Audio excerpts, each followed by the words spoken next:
முதல் மனுஷனா, அதாவது பிதாவுடைய இருதயத்தை குளிர பண்ணக்கூடிய முதல் மனுஷனா வந்தது யாருன்னா இயேசு கிறிஸ்து தான். வானத்திலிருந்து கடவுளே மனிதாவதாரம் எடுத்து வந்து முதல் மனுஷனா வந்து நமக்காக அவரு கீழ்ப்படுதலை காண்பித்து ஒரு பெர்ஃபெக்ட் லைஃப் வாழ்ந்து இன்னைக்கு பிதாவின் வலது வருஷத்தில் இருக்கிறார். அல்லேலூயா. நான் என்ன சொல்ல வரேன்னா, பழைய ஏற்பாட்டு காலத்தின் முறைமையில என்ன பண்ணாங்க அப்படின்னா, தன் பாவத்தை தான் செய்த தவறை, தன் பாவத்தை தன்னுடைய அக்கிரமத்தை தானே சரி செய்து விடுவேன் என்று முன் வந்தாங்க.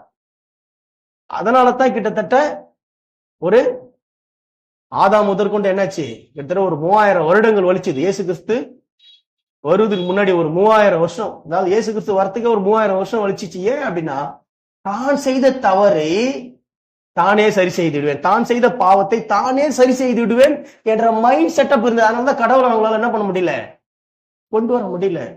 அப்போ இதே மைண்ட் செட்டப்பை கொண்டு அப்படியே கடவுள் என்ன பண்ணாரு, கொஞ்சம் கொஞ்சமா என்ன பண்ணாரு, தன்னுடைய ரூட்டை போட்டாரு.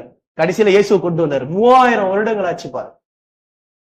அந்த மனநிலை தான் இன்னைக்கு என்ன அப்படின்னா, கிறிஸ்தவம் நீங்க போயிட்டு இருக்குது. தன்னுடைய பிரச்சனைய தானே சரி செய்திடுவேன், தன்னுடைய பாவத்தை தானே சரி செய்திடுவேன் சொல்லிட்டு தான் இன்னைக்கு என்ன பண்ணிட்டு இருக்குன்னா, புறஜாதி மக்கள் போறாங்க, கிடையாது தெரியாதவங்க பரவாயில்ல. ஆனா இந்த விஷயம் என்ன அப்படின்னா,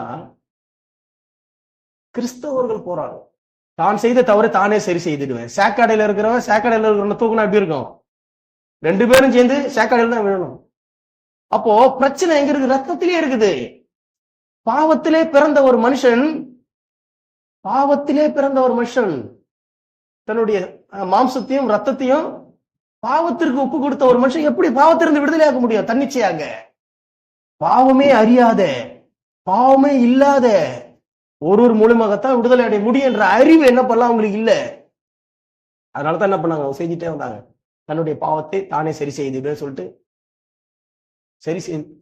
என்ன பண்ணாங்க, அந்த போக்கில் நடந்து வந்தாங்க. அதன் வழியாகத்தான் அவங்களுக்கு புரிய வச்சு இயேசு கிறிஸ்துவை கொண்டு வந்து, உன்னால என்ன பண்ண முடியாது, உன்னை சரி செய்து கொள்ள முடியாது. அதான் அவர் இயேசு சொன்னார், வந்து தலைவர் வந்து சொல்றாரு, வருத்தப்பட்டு பாரம் சுமக்கிறவர்களே நீங்கள் எல்லோரும் என்னிடத்தில் வாருங்க, நான் உங்களுக்கு